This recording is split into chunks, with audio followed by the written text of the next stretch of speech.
Hello, everybody, and welcome to our very first episode of From BA to Broadway. I am your host, Brennan Stefanik. If you are finding yourself here and have no clue what this is or what we're doing here, that is so fine. That is the point of why we're doing this. But please feel free to hop over and listen to our introduction in episode 0.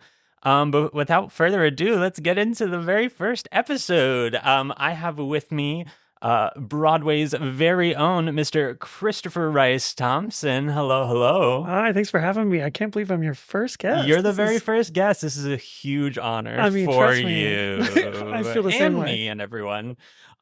So very first guest, you're also going to get to answer the very first time guest questions, which are, we're going to start off, who are you and what do you do? Well, again, my name's Chris. I'm an artist, working to make this world a better place however I can, but specifically through the arts and media. I'm done Broadway. I direct and choreograph as well. I do social media influencing, as they say. Yeah, you do. Content creation type stuff. And just like to put my own spin on anything I work on. That is absolutely beautiful. Oh, thanks. Next, how do we know each other for the people? We met doing a production of Disney's The Little Mermaid that I was fortunate enough to have you audition for, because I was directing and choreographing it. And I got to see your audition and I was like, I want that on the show. And thankfully you said yes, and it worked out with your schedule, as well as our needs in the show. And you came in and you just killed it in rehearsals, and you even jumped in to do some swing kind of understudy work. God. And stop it! It was Knock great. It off. It was a quick process, but it was a blast. And it was. I'm glad very quick process. Yeah, and I came out of it with another fellow artist in the fam, but also a friend, which is honestly always the goal, because the arts. I like to use the arts as like a unifier. For sure. Theater people are just my people, and so I found one that sticks, which is great. Aw, thank you. Yes, you may know him from Broadway, but I know him as my friend. Chris, did you go to school for theater? I did, actually. I did go to school for theater and then for musical theater. I'm not sure if this is the time to dive in or if you want to wait a little bit, but I was a drama major first and then musical theater. Okay, well, tell us about your colleges and your degrees. Yes, so I have a BFA in musical theater performance from the University of Oklahoma. That is what my degree is in. Amazing. Okay, I mean, let's just dive into it. Like, do you want to talk to me about your journey in that? Oh, sure. It's so funny that you asked about this episode. I think initially you had chatted with me maybe about another episode, and then you were like, actually, it'll be this will be the theme. And I was like, oh, well, that's funny, because I don't think you and I specifically have talked about my journey with getting into college and my college journey, but I was always like Mr. Musical Theater. From a very young age, I was performing, and my high school, I was homeschooled actually all 12 years. So homeschool, not my homeschool group, but post-homeschool theater, when I graduated to, real after school programs in high school, my theater friends were just big Broadway folks. And they big old musical theater nerds, and they helped shape my high school experience, which was great. And every senior class, auditioned for all the big theater schools and went off with scholarships and were the college audition success stories. Yeah, for sure. And my senior year, I auditioned for 12 or 13 schools. And I got in one local college that was literally not even on my radar screen. It was my backup's backup. Yeah. And one school across the country that I definitely couldn't afford, that was far more than it probably should have been for being that school. And I got rejections from everyone else. And Wild. I was devastated. That's really crazy. For those who don't know, Chris is very talented, so that is jarring news to me. Well, I did pay him to say that, so.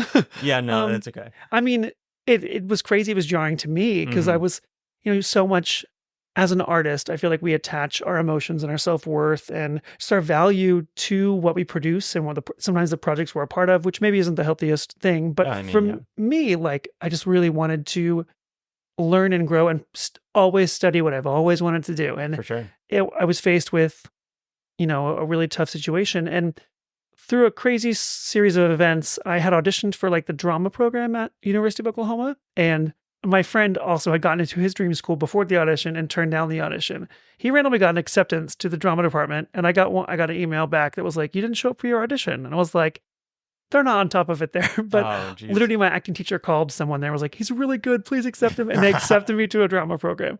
It was crazy. So I did a year of drama, meanwhile, like taking all the dance classes I could and voice lessons with the intention of re-auditioning.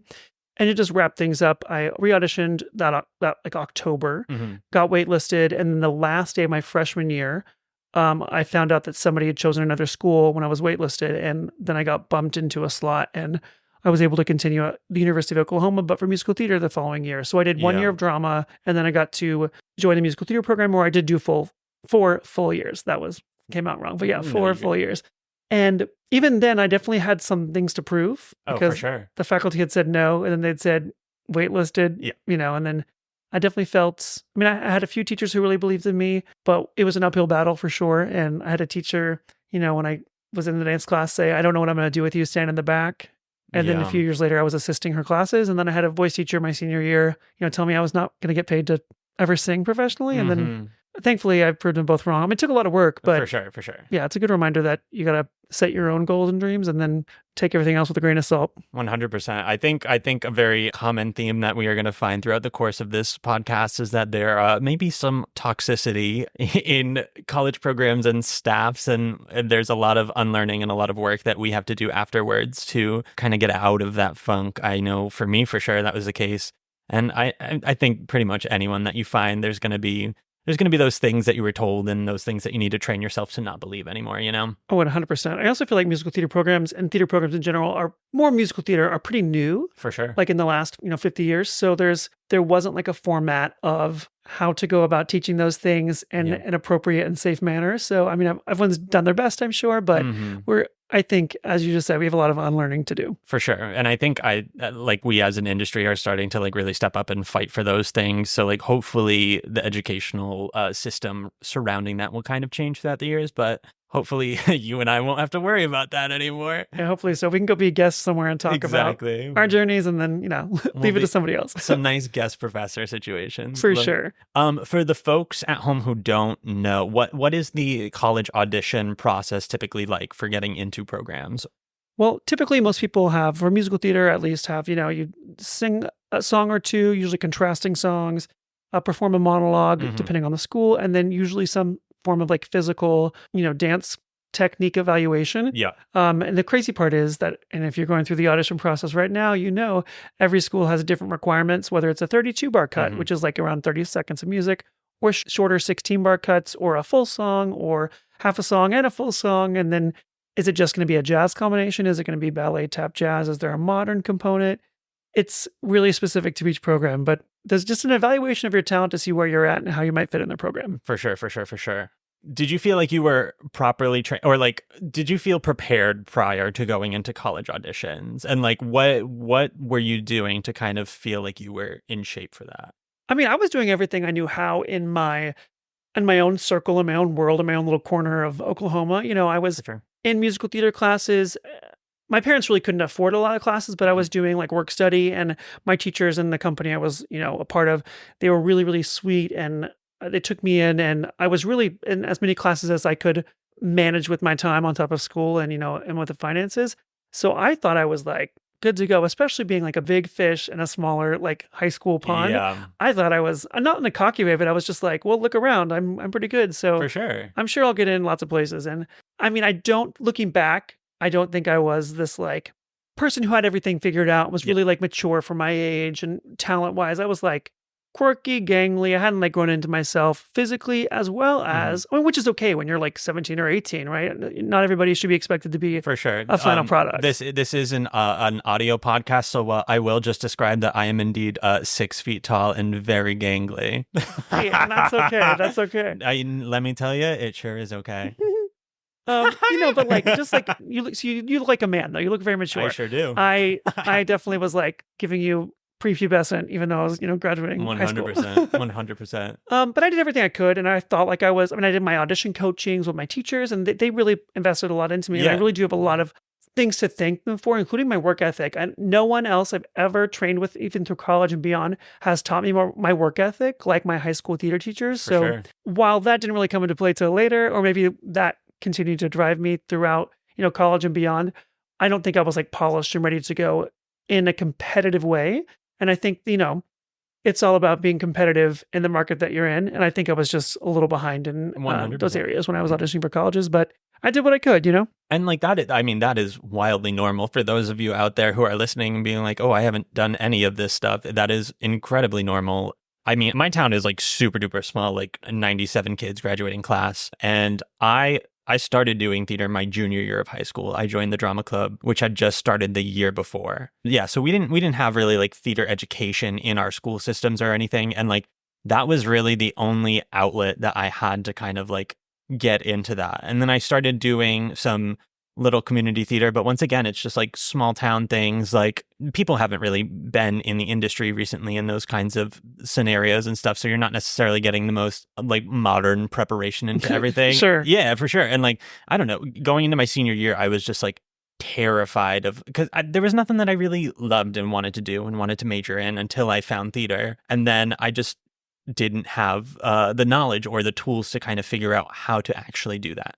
I mean, my guidance counselors were great and stuff, but like that is just something that is out of the scope of a lot of people unless you're really well versed in that. So like I applied to a bunch of state schools just because I was probably going in undeclared anyways, because I don't know, it's scary. It's scary to go Absolutely. into theater, especially for parents who are going to help spend money to go into theater. It's also weird to declare what you want to do the rest of your life. Yeah. When you're a child one week and then you're a young adult the next. 100%. Exactly. So like, I mean, I don't know. I was also just a very anxious kid in general, but I applied to a bunch of state schools just undeclared. And then I also applied to one BFA program. And once again, I applied and then I got audition information and I had no clue what to do with that. I had absolutely no clue what to do with that. And I didn't go. I didn't even go.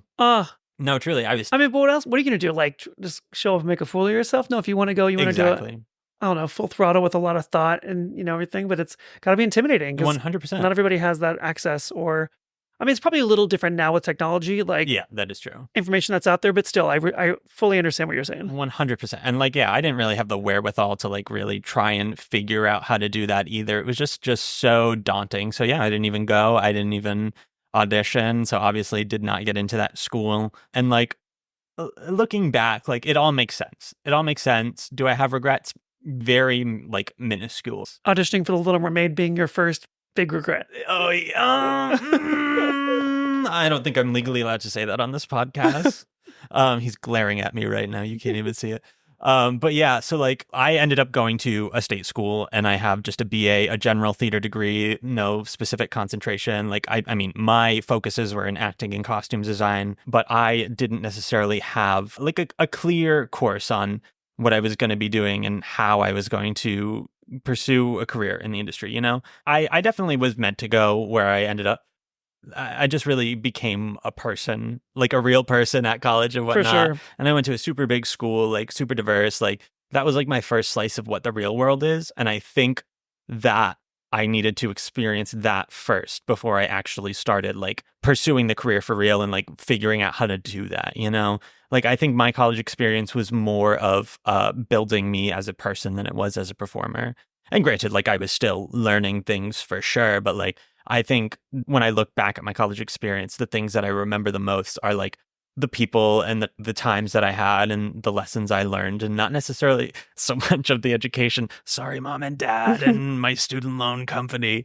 But yeah, I think that was probably one of the most important things that came out of my college education. I mean, that still sounds like it was worthwile, For sure. I feel like a lot of people do mature quite a bit in those years. 100%. So that's great that you felt like you still got a lot out of it, even if it's not, maybe what you thought you were going to get out. 100%. And like, I don't know, going into that, I didn't know. I didn't know what I was going to get out of college. So like anyone listening out there, like you do not have to know what you want to do for the rest of your life when you are a senior in high school.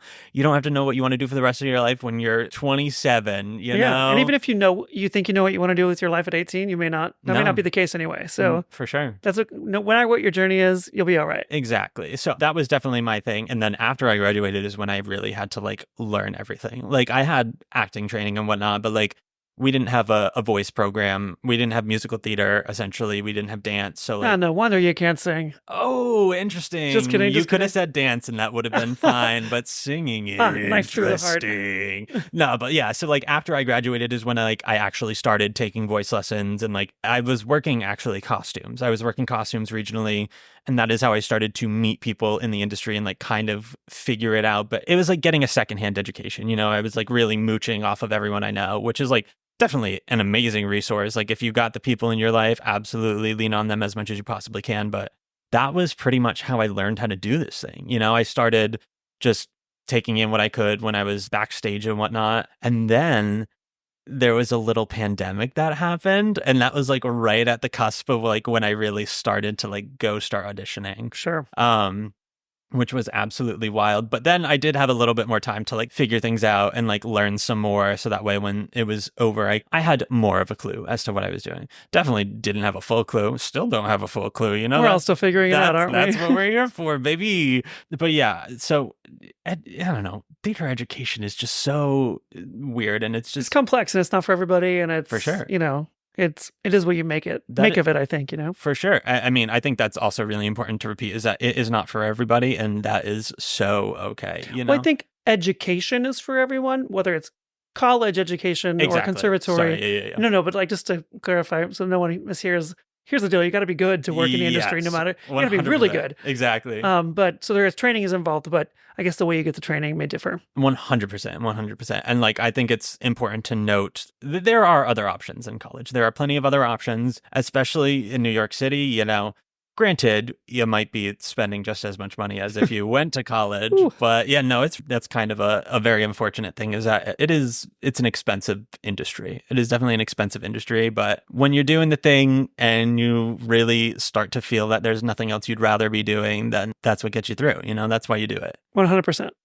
Oh, scary stuff. It is, but I feel like it can be scary, but it also can be really wonderful and rewarding too. 100%. I tend to focus on the glass half full. And as you should, as we all should, As I always say to people, like when people hear about like the rejection of it all, I'm like, when I'm doing a job once every God knows how many months, those few hours that I am on stage, it makes me very confident in the fact that that is what I need to be doing. And those moments of joy and happiness and just like getting to experience what I love most is worth all of the other rejection and all of that surrounds it. And the waiting and the stalling. And the waiting and the stalling. Yeah. I came here directly from a lovely EPA today where I waited for hours and hours and hours and didn't get seen, For those at home wondering what an EPA is, it stands for Equity Principal Audition, and we will talk more about that in a future episode. But just so we know the lingo.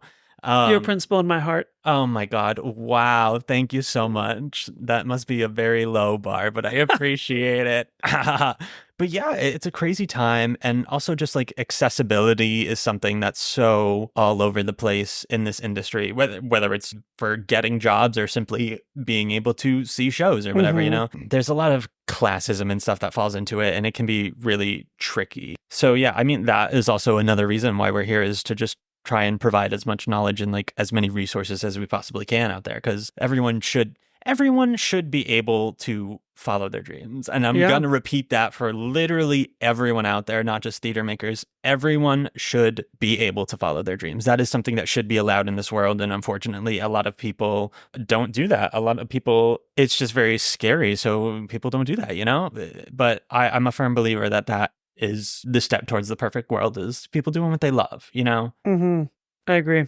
It's tough. It takes courage. It definitely takes courage. And it's something that like even I am still learning, is to be brave in that way. And like the days can be long and stuff. And then I'll take a trip home and people are like, wow, it is so amazing that you're out there doing that and like chasing that dream, because it is unpredictable and whatnot. And I'm like, actually? Yeah, no, that's kind of true. Like the badassery is real. Yeah, it's alive and thriving. No, it's wild.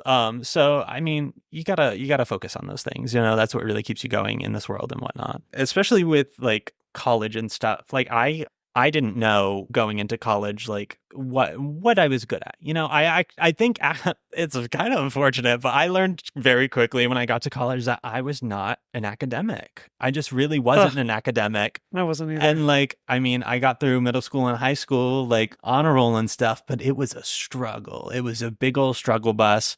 And it was also just something that like I also wasn't necessarily talking to people about is like the ways I struggled, but like I'm not a book reader. I really fudged my way through high school, especially towards the end there, you know? Oh yeah. And I was really just making grades just by the hair. And also for the really just for the purpose of like maintaining like the honor roll stuff and the National Honor Society stuff. Like that really felt like the only reason I was really making sure that I was doing well. It's a shame that I just felt like I didn't necessarily, it was just too much pressure. It was too much Yeah. pressure to like want to learn about things that I wasn't necessarily interested in. Are they important in life? Sure, for sure.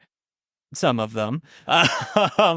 But yeah, I mean, I learned very quickly as soon as I got to classes where you had the option to just not show up, or the option to roll out of bed and go and take a nap in class. It was tough. It was very tough. I relate so hardcore. It was such a wonderful gift to when I was finally in a musical theater program to like be in classes where I cared about what we were learning about. Yeah. Like my favorite class all of college was musical theater history. I just loved it. And like learning the stupid facts about who performed at what theater and what year. I love it. I ate it up.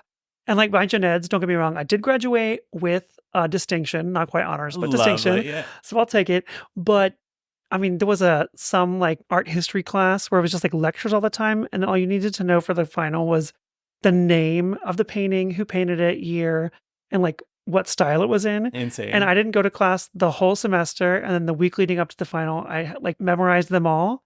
And I got an A on the test. And I was like, wild. I mean, probably should have learned something about like, art history, but what can you do? I was not passionate about the sure. wasn't passionate about it at the time, and I'm probably still not. But I think now I see a little more of like a bigger picture of that everything you do know kind of like adds to your journey and your tool bag you can pull from. The more knowledge you have, the better about a variety of subjects.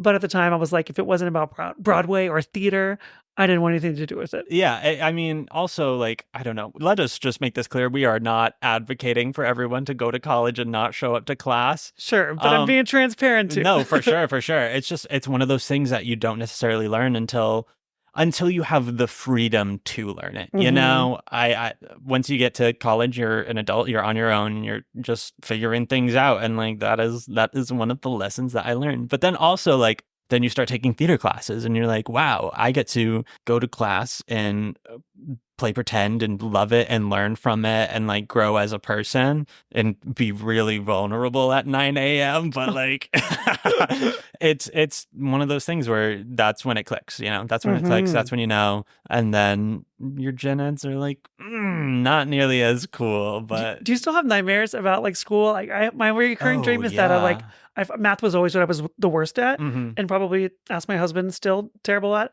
But I have this recurring nightmare. The settings are always slightly different, but it's that like it's the last week of college and I didn't realize that I was enrolled in math class and it's time for the final and I'm not prepared for it. Or I didn't have enough, like I didn't have my homework turned in every week. And so I can't graduate. And so math still to this day, it's been a couple years since college and it still comes for me in my dreams. For sure. Yeah. What is the worst gen ed that you ever experienced?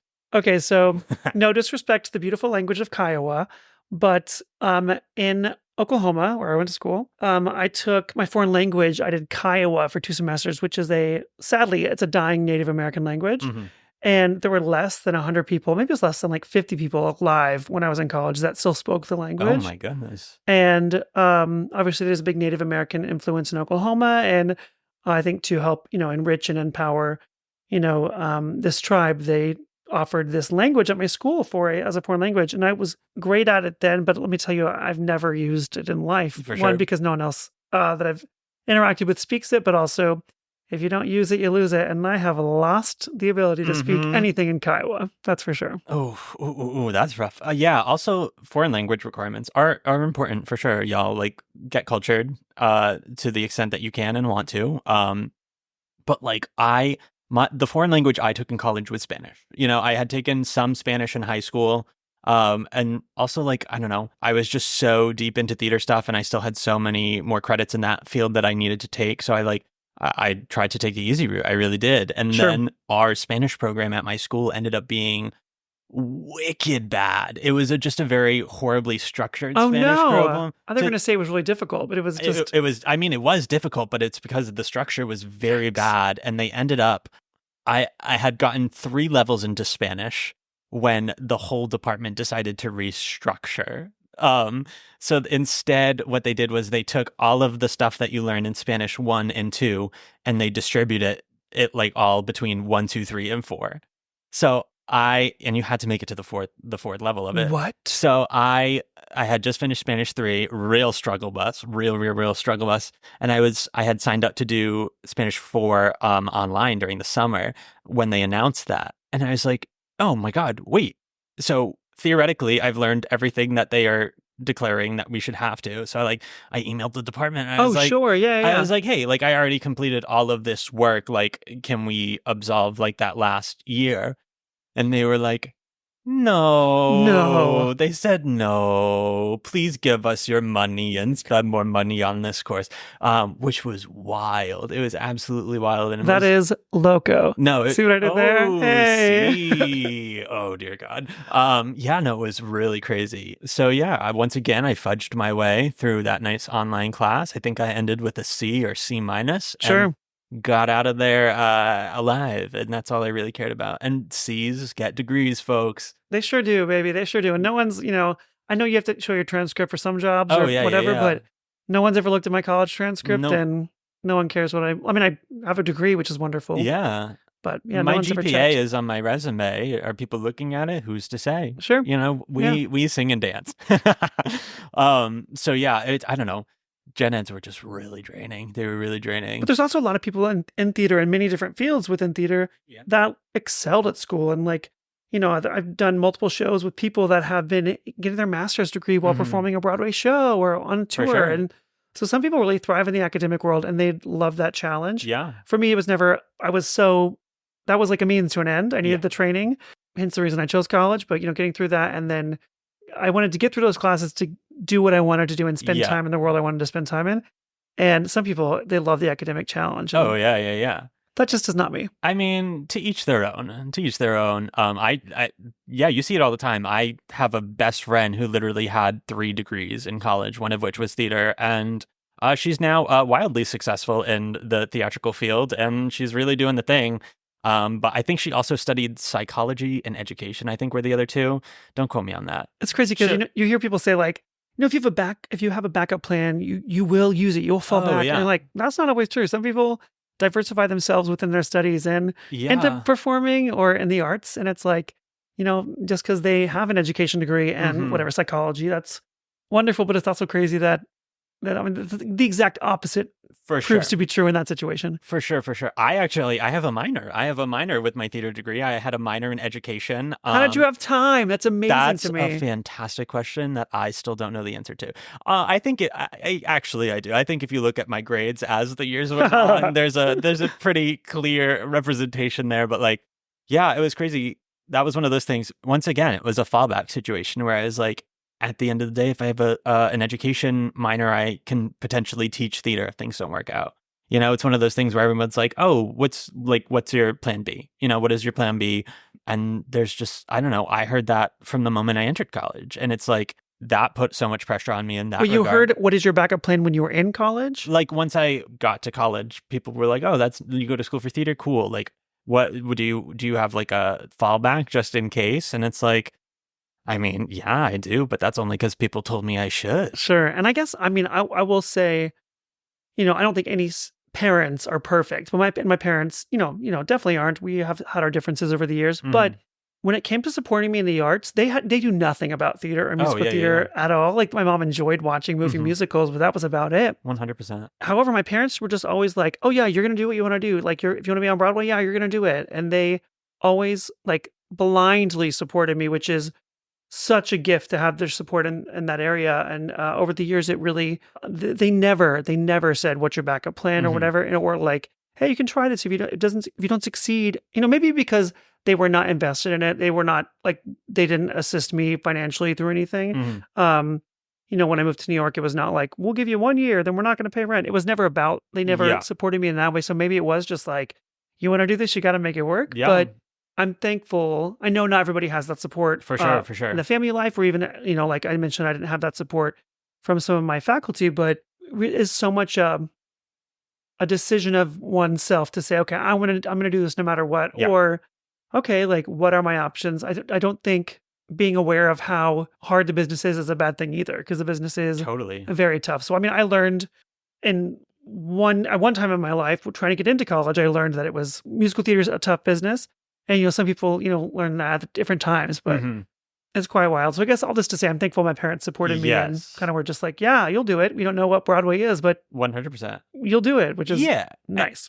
I mean, also, like, shout out to my parents. Super grateful for all of their support. It's definitely, I mean, when I first started, it was definitely like a scary thing because, like, we are from like a really small town and it's not very like artistically enriched, and like, I don't know, it's just not something we were really exposed to as a potential career, but like they were there for me every step of the way. Like, and I think like once they started to see me like in shows and stuff, like it really clicked that like that is where I'm meant to be. And then from there it was just full throttle. And like, especially now, like anytime I do anything, like they are there. They are there. They're number one supporters. And I'm so freaking grateful for that. So yeah, I am very, very lucky to have that. And then like I did end up learning that I also didn't love my backup plan too, because like, I don't know, I started the summer between my junior and senior year. Was it that? Maybe sophomore and junior? I don't remember. Regardless, I started teaching theater at a camp. Was that always your backup plan with the education part? Was it to teach theater? It was to teach theater, yes, for sure. I mean, also, I forgot to mention this part, was when I entered school undeclared, I was like, oh, okay, you know what? Maybe since theater's so unreliable, I'll do the only other thing that I've ever been good at, which was chemistry. It was Brennan. It was chemistry, and then I very much learned that it was because I had a great high school chemistry teacher. Okay. That was really fun and really passionate about the subject, which is why I enjoyed it and did well. The first class I have ever failed in my life was college chemistry 1, very first semester of college. I failed a college class too. Oh, but sometimes you'll also, young listeners or listeners of all ages, you'll find out some professors really do it for you and connect with you and are great with you. Like I failed out of a college class, took it again and got an A with a different teacher. And not because the teacher was easier, but it was like they were more passionate to be there. So sometimes it's about the teacher and their teaching styles or your learning styles as well. Exactly. But I relate to the failing a class thing. For sure. And it was like, I was so good at this. Like, what is happening? Like, I don't understand this anymore. And then, yeah, I mean, I learned that it was not the PAP. And then like, I had like lost my free tuition scholarship because of it, which is, it's fine. You know, it's okay to fail. Let me repeat this. It is okay to fail, folks. That is how you learn, and that is how you grow and move on. But yeah, I failed that class. I lost my free tuition, like in-state school scholarship. And then I mean, I had to go to my parents and be like, hey, so I failed chemistry, but I got cast in the musical.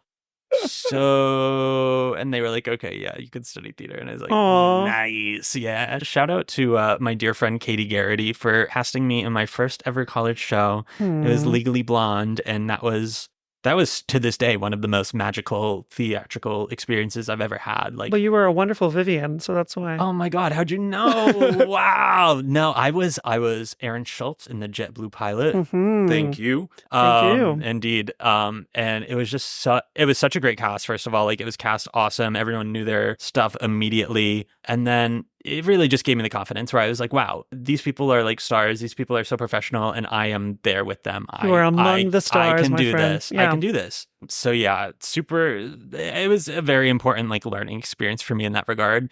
But yeah, the education portion of it was just not it. You know, I honestly, my education classes, I did not mind them. Like I did well, and like what I will also say firsthand, I cannot learn from a textbook. I cannot sit there and read a textbook, you know, whether it's some undiagnosed ADHD or whatever. That's not how I learn. But I did find a lot of like the educational stuff fascinating. And like I had to do a lot of like psychology and stuff, and like child development, and I did learn a lot from that. And then amidst all of that, I went into teaching theater to first through sixth graders in a summer camp program, which I'll first off say I loved those kids. I loved those kids so much. I hear a butt coming. Oh yeah, but I mean, they didn't care. Sure. They didn't care. It was one of the drama was one of the programs that they could do, and like they would go and have fun for sure. But like I'm like coming out of this college theater and be like, oh my God, I'm gonna enrich the lives of these children. It's gonna be beautiful, and I'm just like, okay, hey, we can play a game if you listen to me for 2 minutes. Sure. Ooh. We'll zip, zap, zop it up. Exactly. So that was definitely, it was very enlightening. But like, I will say I have worked with like middle and high schoolers before, and I have definitely enjoyed that, at least in like a directorial aspect. But the theater teaching is just not what I'm vibing with, right? I'll also say just not right now, you know? Sure. Yeah, never say never. Never say never. Somewhere down the road, interesting. Also, like, especially with this podcast, like, I feel very confident about the idea of teaching the business of theater, you know? Cool, yeah. And I feel like we do need more of that, because, like, even within 100%. a college education, I feel like that is what's missing, is like the business side. That is exactly right. 100% that. Right. I mean, I didn't get any business education, really. Like, I walked out of college, I didn't know how to find an audition. I didn't know any of that stuff. I didn't know what my audition book should look like. Folks at home, audition book is just a book of songs that you sing at auditions. We'll talk more about that in a future episode. But yeah, like I really had to figure it all out. Well, even if, sorry, I didn't mean to cut you off. You're good. But I feel like I did graduate knowing about my book and how to find auditions and like what my type was, which I know types, which if you ever talk about those in future episodes. Oh yeah, for sure. Those evolve, and you don't have to, it's like kind of the department people see that you would, the type of role you'd step into, so to speak, is what's known as your type, or at least, was at the time. Mm-hmm. I did know those things, but I didn't know about like how to do anything else other than try to get a job at like a high level in the theater. I didn't know about taxes were never talked about. Oh my God. We had homework, and I'm not speaking ill of my teacher, but one of our teachers, we do homework that consisted of like reaching out to alumni to see who took their headshots. Yeah. And it's like, that's like, okay, I can do that on my own when I want to get headshots done. That's not teaching. I know how to ask my friend a question. Yeah. That's busy work. Exactly. So let's spend at least my senior year getting ready to like be a human being outside of college. That's why college is so expensive. So it's like you want to walk away knowing what you need to know. And yeah, I mean, and also like another reality of this piece in the puzzle is that a lot of programs do that. A lot of programs do teach you those things. And unfortunately, it is a lot of very expensive, prestigious programs. So then, at least for me, I felt like I was not able to hit the ground running like the rest of these folks. And I just I felt like 2 steps behind, I really did. So it was just a matter of like really learning all of that and feeling confident in that. And once again, still learning it. We're always going to be learning that stuff, I mean, that's the thing, is like no program is going to be able to check all the boxes or be able to tell you absolutely everything you need to know to go into the real world. Also, the real world changes. Yeah. So your education never stops, whether you're consuming media or in class or, self-empowering yourself. That was redundant, but empowering yourself. The education really doesn't stop. So whether you're in a college type program or in some sort of, institution, or you're making your own thing work, education doesn't stop. And especially in the arts, as the business shifts and what's asked of you as an artist, it changes. Like what the Broadway that was when I was in college, not that this is just specifically about Broadway, but the shows that were running in college are very, very different than what's running right now. Totally. And the types of things being asked, like we didn't have a hip hop class in college. And thankfully I took it upon myself to train outside of my school so I could be as well-rounded as possible and continue to train once I got to the city. And thank God I did, because that helped big parts of my career come to life. So for sure, one institution is not going to teach you everything for sure. And there's definitely going to be things you have to continue to learn on your own. Exactly. Whether that's like quote unquote more basic things or more specific things. It kind of depends on where you go. And what you're coming in and what you're leaving with. Exactly. And like, luckily, there are a lot of options outside of a college education in terms of learning those things. And like, I mean, I'm still taking classes. I think everyone should continue to take classes in this industry, especially after graduation. But like, yeah, there are options there. I mean, especially in New York City, if you are wanting to come to New York City and pursue this dream, like, there are a lot of options and a lot of avenues here that are not necessarily a traditional college education. There are ways to learn those things, but once again, you gotta seek them out. You gotta really dive into that and be the best. You gotta be the best that you can be. I think the two things between like a college education or, conservatory or whatever, and like the do-it-yourself, there's a couple things that just to take into account if you're considering both. I feel like what is beneficial coming out of high school specifically is when you go to a college or an institution and they like your schedule is set for you. You enroll in your classes and you do have to go through that learning process of I'm going to get myself there instead of my parents hounding me to get to class on time. There's that whole thing, but it's also like a good segue for someone else setting your schedule up for you, but you choosing to be there. Totally. And also having watchful eyes over you over the course of many years or a few years to no teacher is perfect, but I do think a lot of my education that was beneficial for me was over time with certain teachers that helped me develop certain skill sets. Yes. So you can find, 6-week programs or even year-long programs here in New York with different, acting teachers or institutions. And I think you kind of have to figure out what's best for you in those situations because there's pros and cons, to both. Yes, 100%. And like, I think also like finding the right teachers that's always going to be a super important like piece of that puzzle. And like, I don't know, a lot of classes that you will take in New York City are smaller, they are smaller. It's easier at least to like get one-on-one time or at least have a teacher who knows you and knows how to teach you. And like, I don't know, especially like with classes that I'm taking right now, like I am in communication with my teacher, like they are advocating for me and like seeing what I want to do and what I want to get out of it and like helping me navigate that road. And like, I mean, once again, this is coming down to like the anxious person that I am. Like in college, a lot of the times, like I had lovely professors that were absolutely so friendly and cared about me and I cared about them. But a lot of the time I was doing the work because I didn't want to let them down. I didn't want to let them down. For sure. But I also had teachers. I'm going to shout out Kristen Jensen right now if you're listening to this.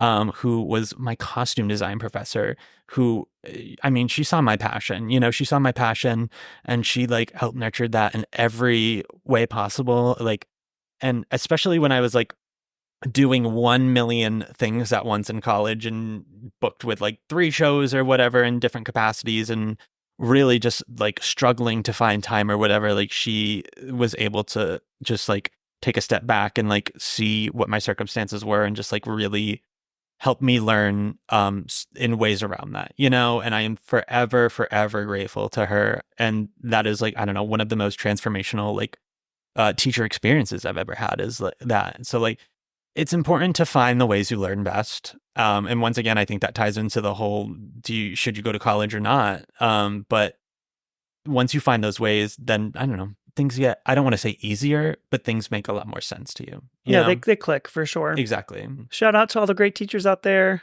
Yeah. We appreciate you. We really, really appreciate you.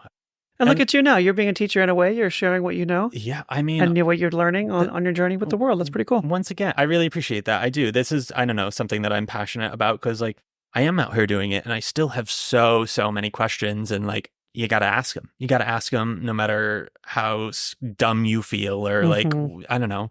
You can't be afraid about the basics. Like, circling back to that, you can't be afraid to ask about that stuff. So, yeah, that's why I just want to share the stuff. I want to level out the playing field and I want this to be a more attainable career. I mean, it is an attainable career. Let me just preface that. I want it to feel like more of an attainable career, because that's beautiful. Appreciate that. I do. It's theater education. It can be a very messy world. Yeah. It can be a very important world to some people in whatever regards. And I mean, it's something you're going to learn on your own. You're going to learn on your own. You might go to college for a semester and learn that that's not for you. And that's okay. That is so fine. I mean, that was my husband. He went to school for a year at a prestigious musical theater school and dropped out after a year. He went to New York just to take some classes and then ended up auditioning. Yeah. Got a show actually where we met and he was so madly in love with me. He couldn't go back to school. No, but he took a year off and then it ended up not going back at all. But it's not for everyone. Not everyone is at the same level when they enter college or when they enter that time in their life. So it is like something you should choose because it is like a case by case basis or an individual decision. You know, that makes it's also hard because it's such a pivotal time in a lot of people's lives when it's like, what do I do?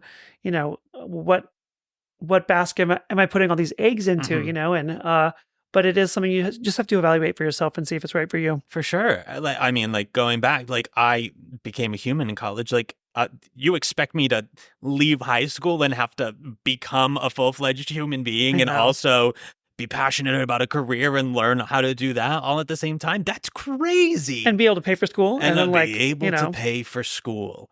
Absolutely bonkers. Yeah. Truly unhinged of society to think that. For sure. So like everyone out there, take your time, learn your stuff, fail, learn from that, make mistakes, find your successes, and just keep on chugging. And surround yourself with people who support you and who get you. 100%. Friend group or friend group, family, whatever the support system that you have, really lean on that because you'll need to, and especially in this industry. I mean, I think anyone in this industry will tell you that also, like beyond that stuff, you need to find your chosen family as well within the industry because those are going to be the people who like keep you going, you know? Those are the people who are sitting at auditions with you, getting your butt out of bed at 7 a.m. to like go sign up for stuff. Crying with you when you book it, crying with you when you don't book it, you know?